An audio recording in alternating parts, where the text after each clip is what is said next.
Hi everyone, a little quick update here for you this week since we are not meeting this week for class, but we will hop on next week and go through some more things and just touch base and face to face here for those of you that can meet during that time. Anyway, just to I guess let you know, as you probably have seen, but this week covering things through chapter 1. This textbook it's an okay textbook. I really did look for an updated book that might have, because of how things have changed in K-12 and higher ed classrooms. I kind of looked for a new book. I didn't see anything that I really liked that wasn't too terribly expensive. So I just stayed with this book. So there, as we go through this, you will notice a few things that probably are a little bit different, or maybe some things have changed in terms of some of the content, topic, ideas, thoughts around technology in the classroom. Okay, so take some of it with a grain of salt. With the pre-assessment that you guys did, there are some questions on there that I probably need to redo or look at a little bit differently. We'll bring that up, talk about it a little bit when we meet or get together here with that. So, but everybody got that completed it. You get full credit with that on a pre-assessment. A pre-assessment should not be graded based on what you get right? Because a pre-assessment is, for me, letting me see what you know or understand, or what a student knows or understands about a certain content or topic. Okay, so I just gave everybody credit for that. So chapter 1, take a look at that, do that quiz. It's due Sunday at midnight. As I'm pulling up the PowerPoint here quick, it's just basically about technology, the classroom, you as a teacher, and really kind of just talks about the foundational piece of that, really what it is, some standards, some things that you can look at or that we have for 21st century teaching, which is happening right now, basically. So it talks about Common Core standards a little bit, which we do not really have anymore in North and South Dakota, but there's a link to No Child Left Behind, Common Core standards, and things that we do in the K-12 classroom program. A little bit about standards and teacher prep. We follow these NCATE standards. Also, there's some in-task standards that doesn't talk about in here, but the CAPE standards are something then that we are working on and working to follow here in the next several years. So that also, all these talk about or incorporate some technology components within in these classrooms and teacher prep programs as well. A couple other things to pay attention to here in terms of some different things regarding technology and its use in school settings. It talks a little bit about media specialists, people who can assist, and really now there are multiple. We as teachers have more knowledge probably now in the last several years, especially the last year, about technology, integrating it in the classroom and using a variety of software platforms and stuff for teaching.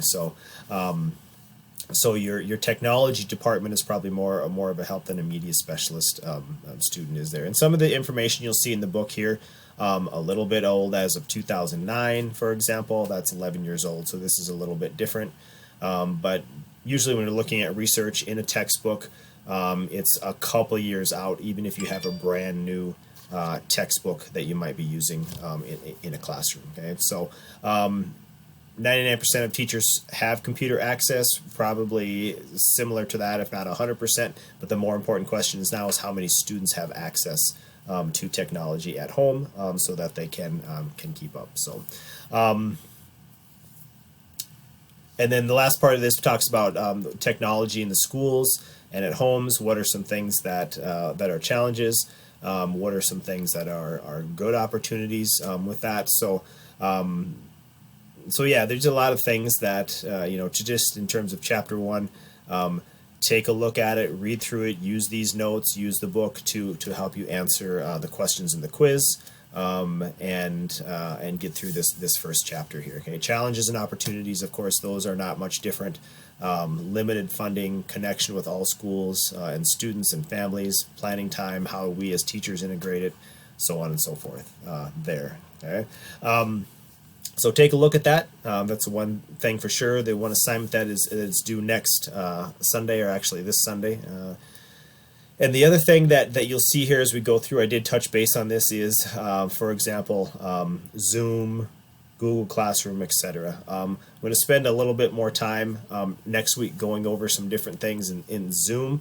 I want you to give me feedback. Let me know how comfortable you are using Zoom as a person who would potentially be the presenter for Zoom. Not that you're on the other end of that, but in terms of presenting using Zoom to either host a meeting, have a lesson, be in your classroom, whatever it might be. What is your comfort level on that? What do you need to know on that? Okay, I do have a couple videos I do want you to look at this week regarding that. They're in the resources tab, okay? Because in the Zoom assignment that's due on the 31st, it just says demonstrate use or mastery of Zoom in the classroom. So that can mean something different for each one of you, okay, depending on where you are at in terms of your use of Zoom in either a classroom or a meeting setting. As the person who initiates that, rather than the person who would be on the other end and you were just attending a meeting or attending a class through Zoom. Okay, so if you're pretty advanced in it, then I would expect that you would be able to do a variety of things.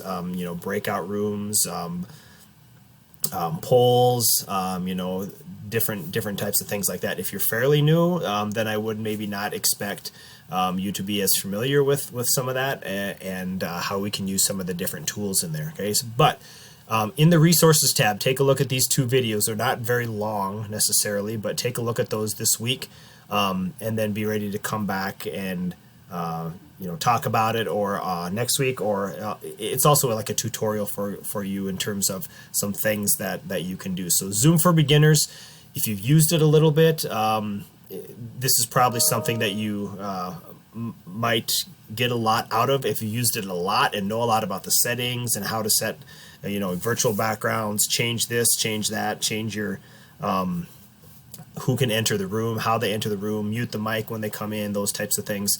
All these things are talked about in here, but they go through them a little bit quickly, which is fine. And then there's 3 tips for Zoom. It's about the virtual background. It's about creating breakout rooms, and one other one that I can't remember off the top of my head. So, but take a look at both of these.